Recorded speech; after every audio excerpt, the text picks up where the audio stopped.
Haleluya, haleluya. Shalom, blessed people. Jumpa lagi dengan saya Pendeta Theodorus dalam Question of Monday. Anda bertanya, saya menjawab.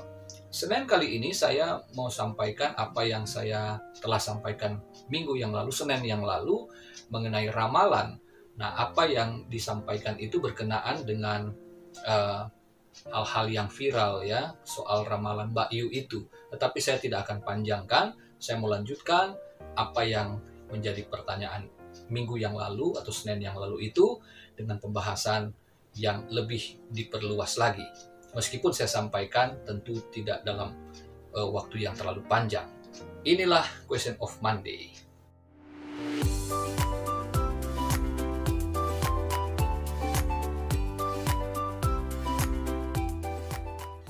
Oke, blessed people. Jadi minggu lalu saya sudah sampaikan ya dalam Question of Monday sebelumnya.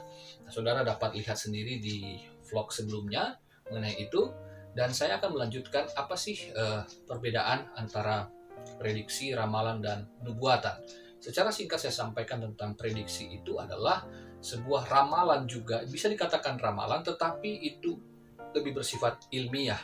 Ya, jadi ada kajian-kajian berdasarkan data-data dan penelitian serta pengamatan dan sebagainya, seperti BMKG meramal cuaca, kemudian arkeolog meramalkan apa yang terjadi di masa lalu mengenai situs-situs purbakala, dan ada yang meramalkan tentang pasar ekonomi, termasuk juga pasar calon presiden 2024 untuk bidang politik. Ya seperti itulah prediksi dan sebagainya. Sementara ramalan seperti yang disampaikan itu ada dua yang saya lihat, yaitu ramalan yang sifatnya ilmiah seperti yang saya katakan tadi tentang prediksi, itu ada basis-basis yang dapat dipertanggungjawabkan. Ada yang bersifat okultisme, jadi ramalan yang bersentuhan dengan dunia okultisme, artinya dengan kuasa-kuasa kegelapan ya, meskipun hal-hal ini dikemas dengan sangat indah, sangat cantik ya di media-media entertain. Dikatakan ini adalah paranormal, ini adalah ahli metafisika, ada yang dikatakan pakar supranatural, ada yang juga bilang ini orang indigo dan sebagainya. Tapi seperti yang saya jelaskan di Q-Mon yang sebelumnya, bahwa ini saya dapat pastikan ramalan yang berkenaan dengan okultisme atau bersentuhan dengan roh-roh jahat, karena biasanya yang meramal ini ya, cenayang ini adalah orang-orang yang punya garis keturunan ya, entah itu orang tua ataukah kakek neneknya atau di atasnya lagi, pokoknya ada garisnya itu ya, yang pernah bersentuhan atau mempraktekkan atau mengamalkan ilmu-ilmu kebatinan, ilmu-ilmu sihir, atau bahkan ramalan-ramalan yang berkaitan dengan kuasa-kuasa kegelapan atau roh jahat. Nah, ini yang saya sampaikan juga, bahwa saya dapat memastikan Mbak Yu ada di area ramalan okultisme. Mengapa? Karena yang saya sampaikan tadi itu kemudian terbukti ketika beberapa hari lalu saya membaca artikel tentang Mbak Yu, bahwa dia beberapa belasan tahun yang lalu telah dinikahkan dengan ular ya, seekor ular siluman, tentunya bukan ular beneran. Jadi jelas ya, ini soal perkara tentang dunia spiritual, okultisme lebih tepatnya. Yang melakukan ini siapa? Kakek neneknya. Kemudian kakek neneknya mewariskan ilmunya kepada Mbak Yu untuk melakukan hal-hal seperti yang kita saksikan hari-hari ini. Nah, yang dikatakan Alkitab mengenai dunia okultisme, ya, jadi ramalan yang dimaksudkan Alkitab ini seperti yang saudara lihat, yang dipraktekkan Mbak Yu untuk hal-hal yang remeh-temeh, misalkan soal zodiak, soal kartu tarot, ramalan tangan, semuanya itu yang dikatakan oleh Alkitab semua dilarang. Baik dalam Imamat pasal 19 ayat 31, Imamat 20 ayat 6 dan 27, Ulangan pasal 8 ayat 9 sampai 11, di sana dikatakan Tuhan melarang keras orang Israel untuk belajar, untuk mempraktikkan, bahkan sekedar cari tahu, baik itu secara langsung ataupun tidak langsung mengenai dunia okultisme ini, karena semua itu berkaitan dengan roh jahat yang jelas bertentangan dengan keimanan orang Israel kepada Tuhan yang benar, Tuhan yang hidup, Tuhan Allah yang kudus, yang mana Tuhan mengatakan, kamu nggak boleh sama, kamu harus berbeda dengan bangsa-bangsa lain yang mempraktekkan hal-hal yang dapat menajiskan manusia rohmu dan pada akhirnya mendatangkan penghukuman. Dan itu terjadi pada bangsa Israel dan Yehuda jauh di kemudian hari. Nah, apa yang dimaksudkan ramalan ini adalah sesuatu yang dikatakan sebetulnya lebih bersifat prediksi, ya, karena nggak jelas juga. Karena ingat saudara bahwa roh jahat adalah roh yang punya pengetahuan terbatas, kuasa yang terbatas.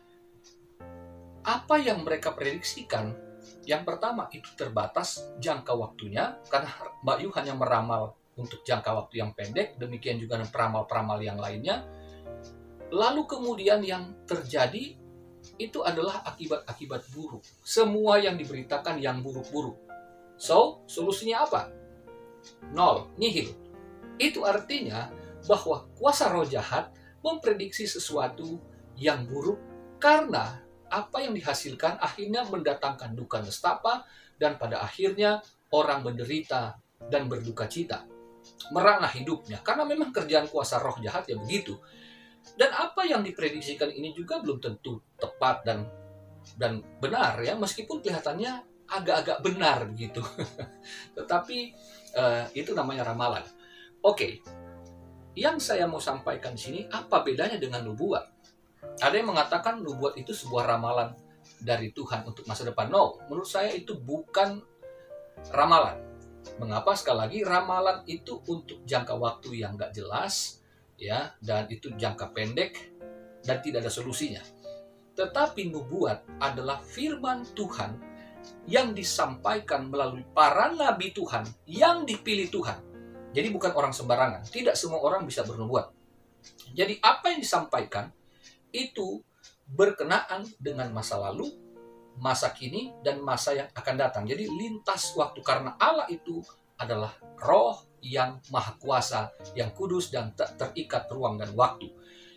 Ia mengatakan hal-hal yang khususnya yang akan terjadi kemudian adalah hal-hal yang pasti dan terjadi. Itu dapat dilihat juga dari catatan-catatan sejarah, khususnya nubuatan-nubuatan yang ada di Perjanjian Lama maupun Perjanjian Baru. Nah, kita melihat bahwa nubuatan dari Tuhan ya itu bisa menguatkan, memberikan pengharapan, bisa juga menegur, mengoreksi, ya, dan juga menghukum nubuatan itu. Apa yang disampaikan Tuhan melalui nabi-nabi Perjanjian Lama itu semuanya terjadi. Nabi-nabi ini tidak ada yang sinkron satu sama lain. Mereka lintas generasi juga, berbagai profesi, dan mereka ada yang tidak saling mengenal. Tetapi kemudian di berbagai tempat gitu ya, yang terpisah. Tetapi nubuatan mereka itu satu. Nah, berbeda dengan para peramal ya. Ada 3 peramal terkenal di Indonesia, ramalannya beda-beda. Nggak jelas. Tapi ini para nabi memberikan kejelasan apa yang akan Tuhan kerjakan. Khususnya mengenai tentang penghukuman Israel dan Yehuda. Misalkan contoh, ketika disampaikan tentang Yehuda yang akan dibuang, akan ditawan oleh bangsa Kasdim atau bangsa Babel selama 70 tahun. Jadi clear, siapa yang akan menjadi alat penghukuman Tuhan, berapa lama mereka akan dihukum. Itu jelas. Ya. Dan terjadi sesuai dengan apa yang dinubuatkan itu. Nah, para nabi Tuhan di Perjanjian Lama, ya, mulai dari Yesaya sampai Maliaki, sepanjang itu kalau saudara baca, pembukaan kitab mereka selalu dimulai dengan penglihatan, perkataan Tuhan, firman Tuhan datang, ucapan ilahi. Ada juga seperti Yeskiel, penglihatan dan firman Tuhan sekaligus. Ada juga yang berupa narasi lebih dulu seperti kitab Daniel, dibuka seperti itu. Tetapi semuanya mengarahkan tentang kerajaan-kerajaan yang akan datang, yang akan berpuncak kepada akhirnya kedatangan Kristus. Dan semuanya terjadi. Yang paling spektakuler tentunya adalah nubuatan tentang Yesus Kristus, Mesias Israel, Juru Selamat dunia. Ia akan lahir di mana, lalu tanda-tanda Mesias itu, garis keturunan Daud sebagai syarat mesianik, lalu kemudian bagaimana ia akan mati, bagaimana kemudian ia akan kembali lagi. Nah, ini pengharapan-pengharapan Israel yang kemudian itu final di dalam Yesus Kristus yang akhirnya menjadi pengharapan kita semua umat Kristen di dunia. Nah, dalam perjanjian baru, saya lompat jauh ke depan, Yohanes Pembaptis sebagai nabi perjanjian lama terakhir, ia menubuatkan tentang kedatangan Yesus. Ini nubuatan jangka pendek yang segera terjadi. Dan itu terjadi ketika Yesus datang untuk dibaptis oleh dia. Lalu Yesus menubuatkan dalam jangka pendek juga bahwa dia akan mati dan bangkit pada hari yang ketiga.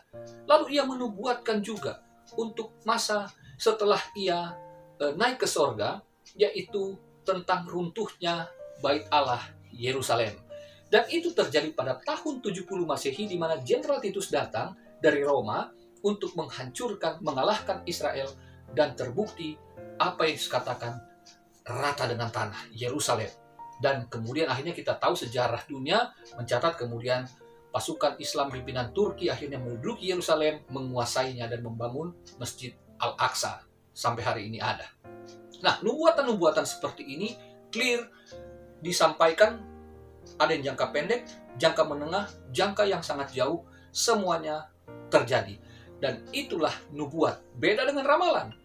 Ya, beda. Makanya saya tidak setuju dikatakan nubuat itu adalah ramalan. Tidak, beda sekali. Ya. Lalu kemudian tidak ada campur tangan manusia untuk menggenapinya. Itu karya Tuhan. Ya, karya Tuhan semata. Jadi meskipun dikatakan yang begini ada orang tapi tidak dikatakan siapa oleh Tuhan. Siapa saja bisa dipakai Tuhan. Jadi artinya bukan karena manusia yang pengen menggenapinya, tidak, tapi Tuhan yang menggenapinya dengan si A atau tanpa si A. Dia bisa pakai siapapun juga untuk menggenapi rencananya. Jadi nggak mungkin gagal. Ada yang mengatakan, loh kalau begitu nanti bisa gagal dong apa yang dibuatkan Tuhan. Ya, apa yang dibuatkan Tuhan. Dia bilang sama si A, tiba-tiba si A nggak mau bikin. Tidak, itu bisa terjadi. Ya, Yunus coba lari, nggak bisa. Tuhan dengan caranya membuat Yunus harus kembali untuk memberitakan penyelamatan Tuhan bagi Niniwe. Jadi ciri juga daripada nubuatan dari Tuhan bukan hanya menegur, bukan hanya mengkoreksi, bukan hanya menghakimi, menghukum, tetapi juga menyelamatkan dan memulihkan. Jadi ada solusi, saudara. Haleluya. Bagi dunia, Tuhan berikan solusi yang terbesar bagi Israel jangka pendek, yaitu kembalinya mereka ke Yerusalem. Tapi jangka yang panjang bagi dunia adalah datangnya juru selamat dunia, yaitu Yesus Kristus Tuhan kita. Haleluya. Jadi ada solusi, saudara, ya, penyelamatan dari dosa manusia. Kemudian kita melihat jauh lagi ke depan bahwa Yesus sebetulnya telah menubuatkan tentang kedatangan nabi-nabi palsu. Mereka akan bernubuat palsu, tetapi hebatnya adalah mereka disertai dengan tanda-tanda dan mujizat-mujizat. Tetapi karena mereka nabi palsu, tentu kuasa, tentu tanda-tanda dan mujizat itu bukan dari Tuhan. Iblis bisa melakukannya. Percaya? Ya, itu yang Yesus katakan. Lalu kemudian, ya itu terjadi setelah Yesus tiada. Setelah Yesus bangkit dan naik ke sorga, kemudian Rasul Paulus dan Rasul Petrus khususnya menuliskan, dan Rasul Yohanes, tentang bahaya nabi palsu dan guru-guru palsu. Khususnya Petrus, ya, dia mengatakan hal ini bahwa akan datang setelah nabi-nabi palsu di perjanjian lama, bahwa di antara kita, bahwa dari golongan gereja sendiri, golongan Kristen sendiri, ada yang tersesat. Mereka para nabi palsu, dan kemudian akhirnya akan lahir juga guru-guru palsu. Nah, ini ada kaitannya antara nabi yang memberitakan nubuat dan para guru yang mengajar. Nah, itu dapat kita lihat dalam surat 2 Petrus pasal 1. 2 Petrus pasal 1 ayat yang ke-19, 20 dan 21. Dengan demikian kami makin diteguhkan oleh firman yang telah disampaikan oleh para nabi. Ayat 20, yang terutama harus kamu ketahui ialah bahwa nubuat-nubuat dalam kitab suci tidak boleh ditafsirkan menurut kehendak sendiri, sebab tidak pernah nubuat dihasilkan oleh kehendak manusia, tetapi oleh dorongan Roh Kudus, orang-orang berbicara atas nama Allah. Jadi nubuat itu adalah firman Tuhan. Ya, ramalan Mbak Yu kan bukan firman Tuhan. Kartu tarot bukan dari kata Tuhan tentang nasib saudara, garis tangan, ya buku-buku zodiak ya, tentang ramalan bintang itu bukan dari Tuhan. Jadi jangan pernah percaya. Amin. Nah, kemudian dilihat di sini bahwa nubuat itu adalah firman Tuhan yang dikatakan harus ditafsirkan menurut dorongan Roh Kudus. Jadi itu harus dipikirkan, direnungkan dalam satu meditasi doa. Tuhan maksudnya apa ini? Ini penjelasannya panjang, tapi saya persingkat saja. Jadi nggak sembarangan orang bisa menafsir gitu, bisa mengatakan oh seperti ini, ya tidak bisa. Bahwa ini harus hati-hati menyampaikannya, ya. Jadi ketika muncul pemahaman itu harus betul-betul diuji, kata Rasul Yohanes dalam 1 Yohanes pasal 4 ayat 1 dan ayat 4. Karena ada bahayanya, ya roh antikristus itu datang melalui pengajaran-pengajaran palsu. Nabi palsu bernubuat yang palsu, kemudian guru-guru palsu menyampaikan nubuat-nubuat yang palsu juga. Mereka menafsir. Nah, ini di mana bentuknya zaman sekarang, saudara? Itulah kalau kita mendengar banyak yang mengatakan, mohon maaf itu hamba Tuhan lah, pendeta lah, pakai gelar pastor lah, tetapi mengajarkan yang keliru. Jadi mereka menyampaikan nubuat-nubuat firman Allah dalam perjanjian lama, dalam perjanjian baru, itu suka-suka sendiri. Semuanya ditafsirkan ini tentang kesembuhan, oh ini tentang kemakmuran, oh ini tentang kesuksesan. Ada juga pengkhotbah-pengkhotbah yang mungkin favorit saudara, ketika berbicara hanya tentang hal-hal yang bersifat motivasi. Intinya adalah dorongan Roh Kudus akan berbicara tentang Kristus dan kemuliaannya. Bukan kemuliaan dunia, bukan kehebatan, kesuksesan diri sendiri. Bukan tentang hal-hal yang duniawi, saudara. Karena Roh Kudus itu, Yesus berkata, dia akan datang untuk bersaksi tentang aku. Jadi, nubuat atau firman Tuhan yang diberikan kepada hamba Tuhan, dia bisa dikatakan nabi yang berasal dari Tuhan. Dia guru yang berasal dari Tuhan. Mendapatkan firman nubuat dan penafsiran yang benar adalah ketika semuanya berpusat kepada Tuhan Yesus Kristus. Ya, jadi nggak boleh sembarangan. Sekarang ini kan yang populer-populer justru itu yang membangkitkan semangat doang, bukan membangkitkan iman. Kalau motivasi doang, banyak motivator tingkat nasional jauh lebih jago daripada pendeta untuk menjelaskan soal-soal motivasi. Hati-hati, saudara. Itu ciri-ciri sebetulnya nabi palsu yang sekarang-sekarang ini. Mereka juga bisa mengadakan tanda-tanda, apalagi kalau tumpang-tumpang orang rebah-rebah, orang kelempar lah, ya orang bisa goncang-goncang dan sebagainya. Ya belum tentu bahkan bisa menyembuhkan orang. Tetapi ketika firman yang disampaikan tidak sesuai dengan apa kata Alkitab, apa yang dimaksudkan para nabi dan para rasul, maka semua itu palsu adanya. Itu roh antikristus. Contoh yang kedua sederhana.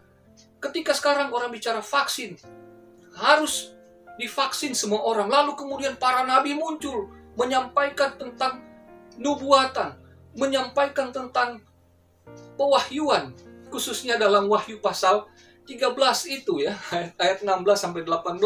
Gak boleh divaksin karena nanti ada antikristus di situ. Chip yang masuk nanti antikristus. Saudara yang terkasih dalam Tuhan, itu nabi palsu. Saya tegaskan, guru palsu. Ya, tidak demikian. Saya ada penjelasannya di vlog yang saya sampaikan beberapa waktu yang lalu mengenai hal ini. Itu keliru semua, penafsiran yang salah, penafsiran yang asal-asalan. Ya, itu nabi palsu, bukan melalui perenungan yang didorong oleh Roh Kudus untuk menafsir dengan baik dan benar. Nah, kemudian ya, nubuat itu pada akhirnya toh ujungnya adalah kita melihat bahwa ini merupakan sebuah karunia Roh Kudus. Ya, ketika ini karunia Roh Kudus, maka dia akan membuat pendengarnya itu lebih baik lagi. Ya, mari kita lihat ya, nubuatan itu berbeda dengan ramalan. Dalam Perjanjian Baru dikatakan dalam 1 Korintus pasal 14, ya, sebagai karunia, maka ia sangat bermanfaat bagi jemaat dalam 1 Korintus 14 ayat yang ketiga dan keempat. Tetapi siapa yang bernubuat, ia berkata kata-kata kepada manusia. Perhatikan, ia membangun, menasihati, dan menghibur. Jadi nubuat itu membangun, menasihati, dan menghibur. Dan 4, siapa yang berkata-kata dengan bahasa roh, ia membangun dirinya sendiri. Tetapi siapa yang bernubuat, ia membangun jemaat. Jadi jemaat itu dibangun bersatu, saudara yang terkasih. Jadi bukan terpecah, ya. Jadi ketika firman Tuhan justru memecah belah kita sebagai umat Kristen, apalagi sebagai sebuah bangsa, jangan divaksin. Itu ada chip antikristus, membuat paranoid banyak orang Kristen nggak mau divaksin, akhirnya melawan pemerintah. Biar pemerintah mau bikin apa, mau denda kayak mau penjara, saya nggak mau daripada saya masuk neraka. Padahal itu salah, saudara. Ya, dia membangun jemaat. Nubuat itu mempersatukan di bawah kuasa Kristus dan tunduk pada pemerintah, bukan melawan. Lalu saudara, ya, ketika kita melihat ia dibangun, ia membangun jemaat untuk menjadi tubuh Kristus, satu kesatuan. Ketika ketika Nabi Agabus datang untuk menyatakan bahwa akan terjadi kelaparan, ya, akan terjadi kelaparan di seluruh Yudea, maka umat Kristen langsung bersatu untuk memberikan persembahan khusus bagi Yerusalem, bagi gereja yang ada di Yerusalem. Dan terbukti ketika benar-benar terjadi kelaparan di Yudea, khususnya jemaat Yerusalem yang sangat kesusahan, bantuan itu silih berganti datang untuk menolong mereka. Jadi lihat ya, nubuat itu membangun dan akhirnya mempersatukan dan menolong. Lalu kemudian apa? Agabus datang dalam Kisah Rasul pasal 21, ya, Nabi Agabus datang menyatakan bahwa Paulus akan ditangkap dan dibawa ke Yerusalem. Kemudian akhirnya terjadi benar. Paulus ditangkap, dibawa ke Yerusalem, dan akhirnya Paulus naik banding untuk menghadap Kaisar dan ia dibawa ke kota Roma. Dan Alkitab mencatat di dalam Kisah Rasul pasal terakhir, pasal 28 ayat 30 dan 31, dikatakan bahwa di sana selama 2 tahun Paulus memberitakan firman Allah dengan bebas. Dan tahukah saudara bahwa surat Kolose, surat Efesus, surat Filemon, dan surat Filipi ditulis Paulus justru ketika dia ada di Roma, ketika ia menjadi tawanan yang akan dihukum mati. Jadi nubuat yang datang justru menghasilkan sesuatu yang hebat, yang justru memenangkan jiwa, memperkuat jemaat, membangun satu kesatuan tubuh Kristus. Bukankah 4 surat tadi menjadi satu kesatuan di dalam surat Rasul Paulus dalam Perjanjian Baru? Jadi saudara, kiranya apa yang saya dapat jelaskan ini, perbedaan antara prediksi, ramalan, dan nubuat. Kiranya ini dapat menjadi jawaban, meskipun masih bisa saya jelaskan lebih panjang, tetapi karena waktu, kita sudahi sampai di sini, kiranya saudara dapat memahaminya. Sampai jumpa di Q1 berikutnya, Tuhan Yesus memberkati. Haleluya, blessed people.